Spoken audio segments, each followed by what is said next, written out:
दिंडोरी तालुका जनकल्याण मराठी पत्रकार संघातर्फे जाहीर पाठिंबा।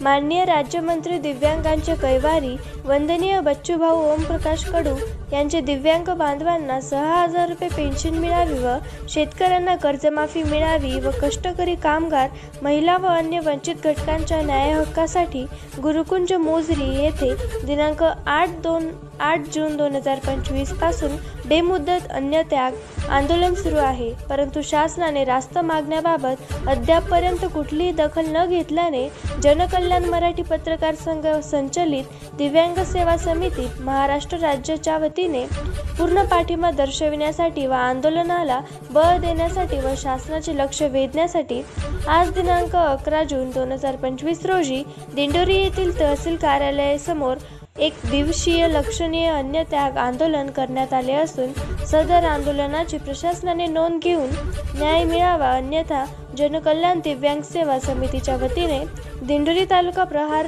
दिव्यांग क्रांती संघटनेच्या वतीने राज्यभर तीव्र आंदोलन छेडण्यात येईल, असा इशारा आंदोलनकर्ते सुखदेव खुर्दळ यांनी दिली।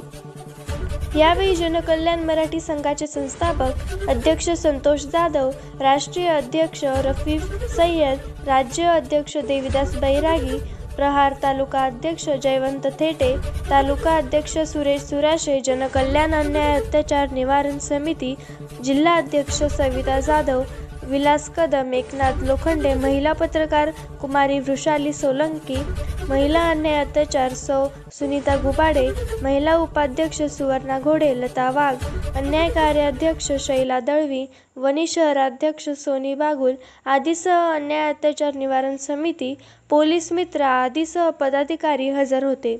प्रतिनिधी सुरेश सुराशे, वनी, दिंडोरी। संस्था महाराष्ट्र राज्य प्रणित प्रहार दिव्यांग क्रांती आंदोलन महाराष्ट्र राज्य माननीय बच्चूभाऊ कडू हे 4 दिवसापासून अमरावती या ठिकाणी दिव्यांग बांधवांसाठी उपोषणाला बसलेले आहे। त्याची आजपर्यंत शासनाने काही दखल घेतलेली नाहीये।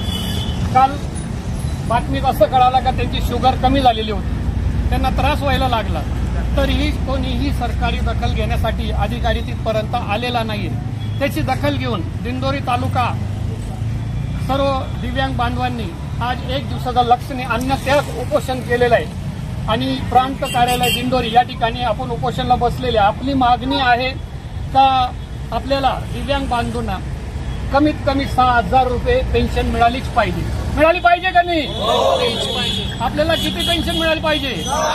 6,000। ही मागणी घेतल्याशिवाय आपण हलणार का? आपली मागणी पूर्ण करून घेतली पाहिजे, कारण आपला हक्क आहे। आपला हक्क घेतल्याशिवाय आम्ही शांत बसणार नाही। या स्वतंत्र देशात आपण स्वतंत्र नागरिक आहे। संविधानाने आपल्याला हक्क दिलेला आहे आणि आपण हक्क घेतल्याशिवाय राहणार नाही। अनेक योजना चालू आहे, ज्या योजनेची काही गरज नाहीये, त्या योजना चालू आहे आणि लोकांना पैसे वाटण्यात येत आहे, पण आमचे दिव्यांग बांधवांना का वाईट ठेवतात? बरोबर आहे, 4-4.5 रुपये काही होत नाही। बरोबर आहे, औषध गोळ्या मिळत नाही। एकदा मेडिकलला गेलो तर 10,000चं आपलं बिल